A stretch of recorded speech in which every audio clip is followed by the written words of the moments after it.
This podcast is for educational purposes only, does not constitute legal advice, and does not create an attorney-client relationship.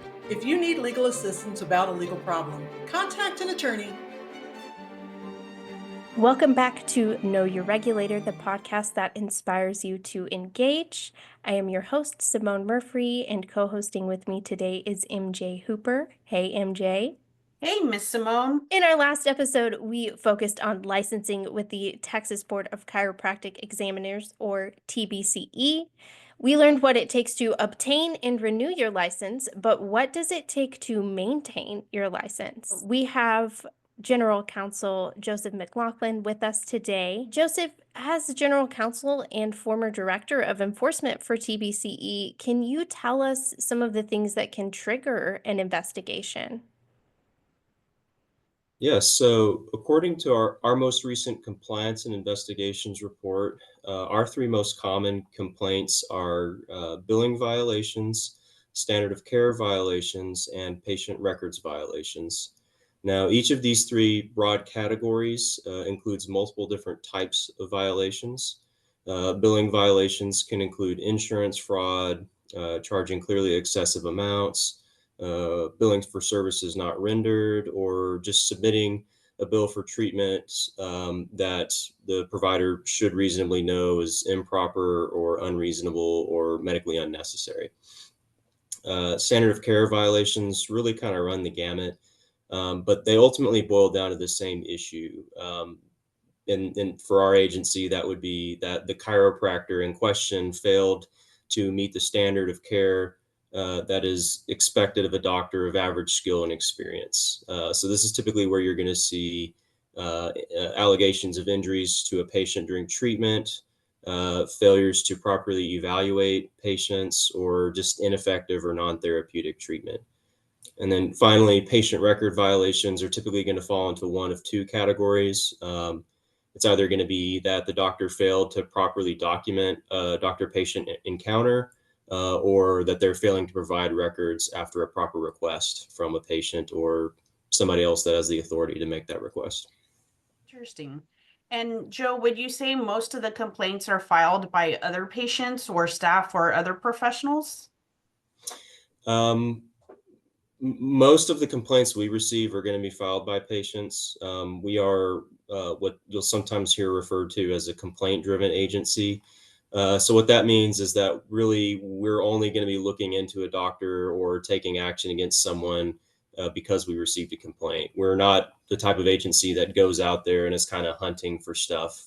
We don't do random inspections on chiropractic clinics or facilities. We can do inspections, but those have to be tied to some complaint that we've already received, and the doctor has to have notice of that complaint. So the one exception to that, where you are going to see complaints from somebody besides the patient, is typically going to be those patient records complaints. A lot of chiropractors treat auto accident injury victims.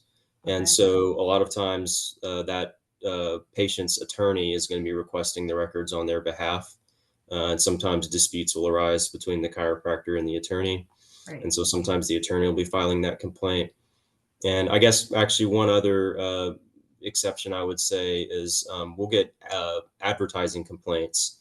And sometimes those are actually filed by other chiropractors or just some person who sees the advertisement, especially if it's like a scope of practice issue, which is a kind of a big hot button topic for chiropractors in Texas.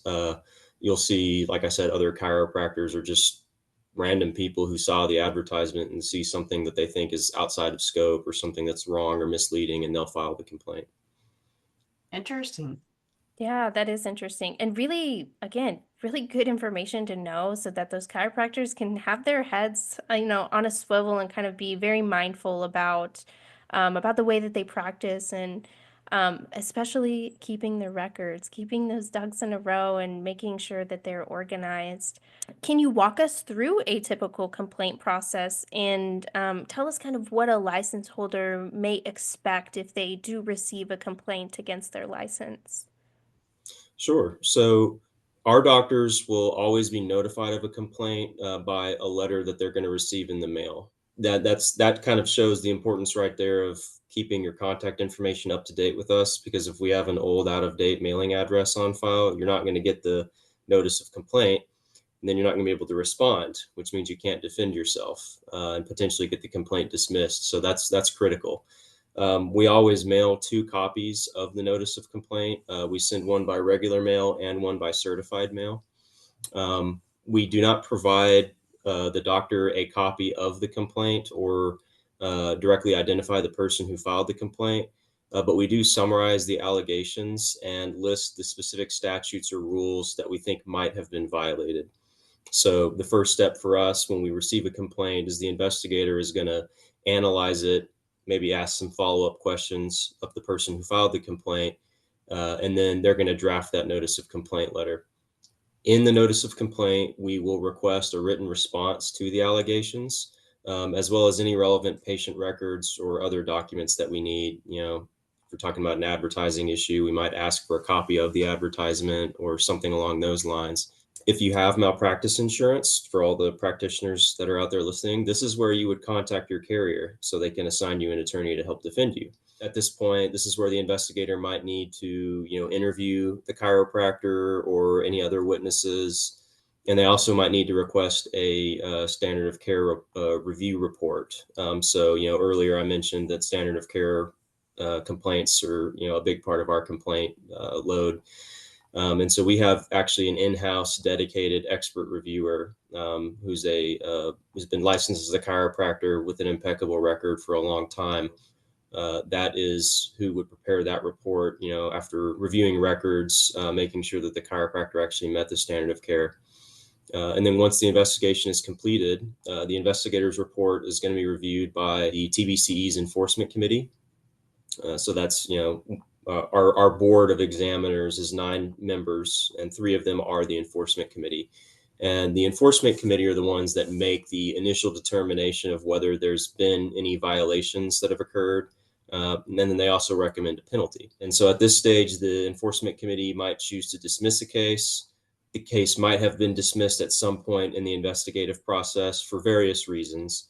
But if the enforcement committee does find a violation, then it will be assigned to legal for some sort of resolution, which in this case is me. So, legal resolutions, there's a wide variety of potential outcomes. It might be as simple as a letter of warning or a letter of education. These would be, private reprimands, essentially, that would not go on a doctor's record. We also utilize what we call non-reportable administrative citations.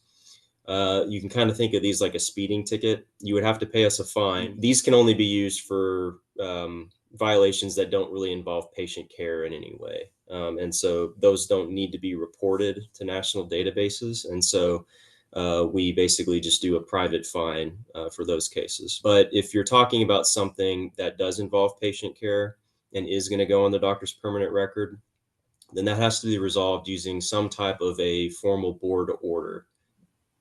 Disciplinary orders can be agreed to between the parties. So you might have heard of something called an agreed order or an agreed final board order. That's what that is. It's just basically it's like a settlement agreement in a civil suit, or maybe like a plea bargain in a criminal case. But if the parties can't reach an agreement, then you have to have an administrative hearing. And so in Texas, that's going to be with a government agency called the State Office of Administrative Hearings.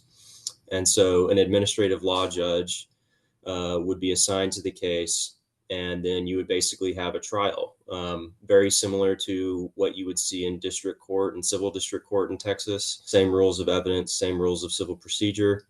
And then after that hearing, the judge is going to make written findings of facts and conclusions of law in a document that's called a proposal for decision. And then that proposal for decision is what will then determine whether the board can actually discipline the doctor. So in order for the board's final formal disciplinary order to be able to, for example, suspend the doctor's license or put them on probation, or of course, in the worst case scenario, revoke their license, that proposal for decision from the administrative law judge has to have findings of fact and conclusions of law that support the disciplinary action the board is taking. And of course, that is actually appealable.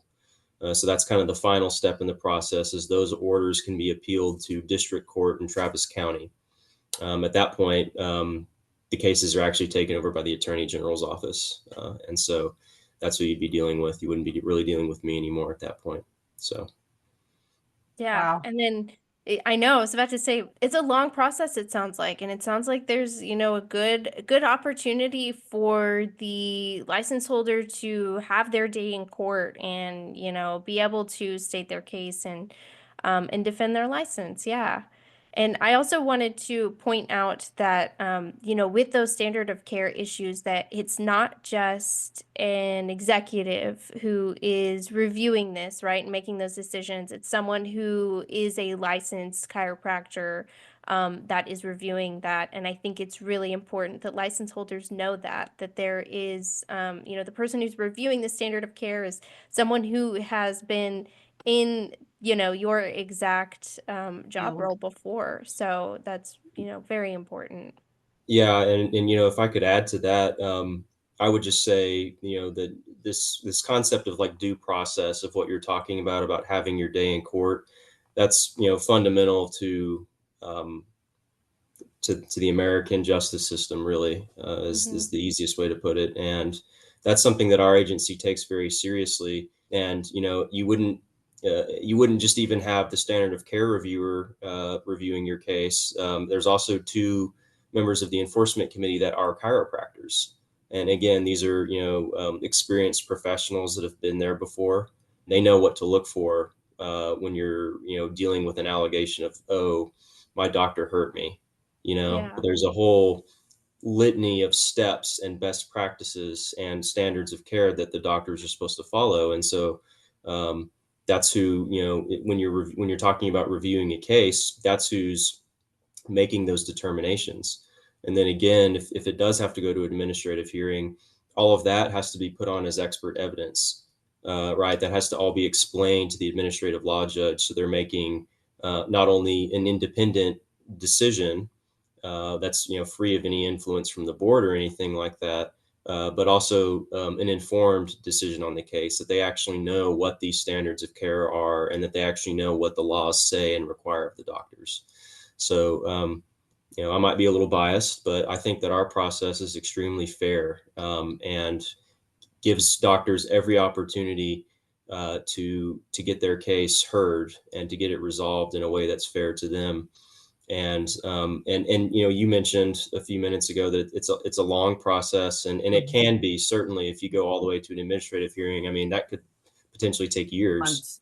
Yeah. Yeah, months, or even just to get docketed.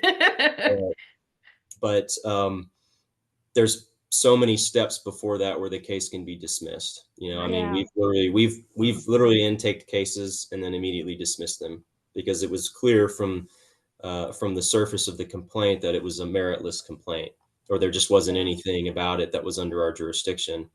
But even in cases where we do investigate, our investigators move very fast. We take that very seriously, and they get cases closed fast if they find that the doctor didn't do anything wrong. So. Well, good, yeah. And it does sound like that, from what you've described in your processes, that it's a very fair process that y'all's agency takes really serious. This is a great segue into my next question, which is, how are these cases most commonly resolved? Do you guys see a lot of dismissals? It sounds like not a lot of state office of administrative hearings, happen too often. Yeah. Like I said, that's really kind of the weapon of last resort, if you will. The majority of cases of complaints that we receive don't result in any disciplinary action at all, right? Like a majority of them are dismissed or are closed by the enforcement committee with a finding of no violation. And I would say that that's, well over 50% of cases. Wow. And then even then, if any disciplinary action is actually taken, it's most likely going to be a letter of warning or a letter of education or an administrative citation. I would certainly say a minority. I don't have a hard number for you off the top of my head, but I would certainly say a minority of cases are closed with any sort of actual permanent disciplinary action that goes in a doctor's record. And that's what the doctors are most concerned about. A lot of times it's not even really about the fine or maybe being suspended for a few weeks or something. It's the fact that this goes on their record. Yep. And then that causes all kinds of problems down the road when you're trying to get credentialed in an insurance network, when you're trying to get on with a new and up and coming practice. Disciplinary actions can come up. They can come up if you're trying to get licensed in another state, or even if you're trying to get an entirely different type of license. You might decide you want to go become a real estate agent, that you're tired of being a doctor. Background check for the Texas Real Estate Commission is going to pull up that you had a disciplinary action with us. So it's important to remember that all the different state agencies communicate with one another. And so there's a lot of information sharing that goes on. Yeah, I'm glad you've said that, because it's very important for license holders to know that, yes, if you violate the standards of care and you get your license revoked, you can't just pick up and go to a different state agency and immediately obtain a license in a different industry. They also are protecting the public, and they would want to make sure that they're not going to hand a bad apple a license. Up and just move to another part of the country. That's Right, something else we see a exactly. lot of. Yeah.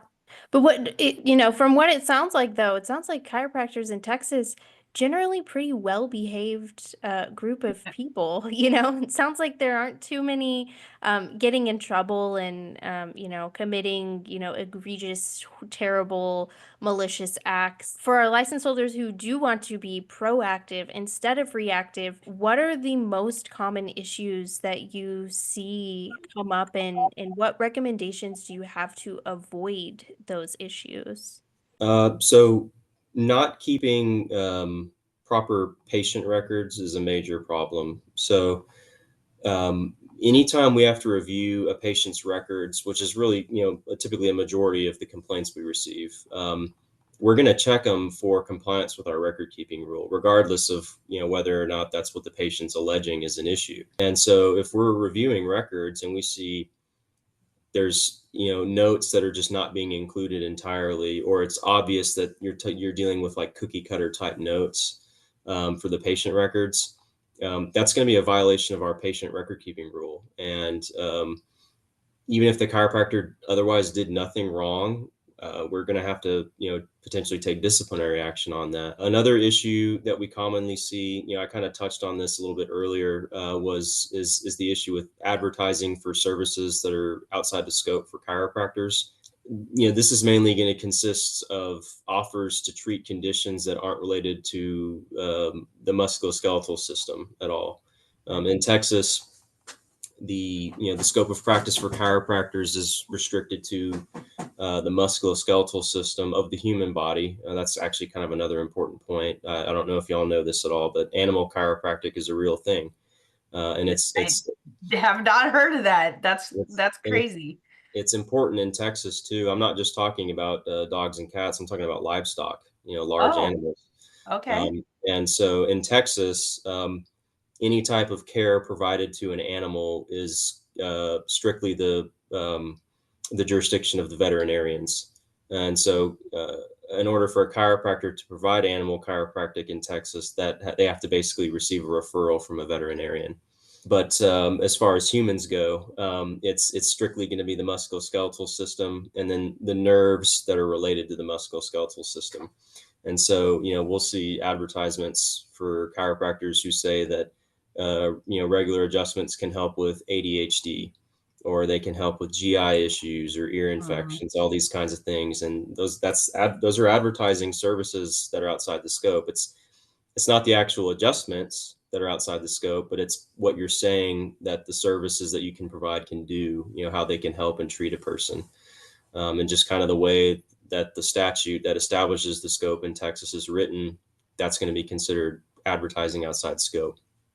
So that's something that's very important for our licensees to be to keep in mind, particularly when they're wanting to advertise for their clinic. Social media advertising is all the rage these days, and so make sure that what you're putting out there on your practice's socials is going to be within scope and it's going to be above board for the TBCE. Yeah, that's a good one. And thanks for providing those examples so that, our Very much listeners can so. go, oh, I'm going to pull down my advertisement that says this adjustment can help with, like you said, gut issues or something like that. Do you have any other final advice that may be beneficial to our viewers? Any special or unique tips that they may be able to utilize?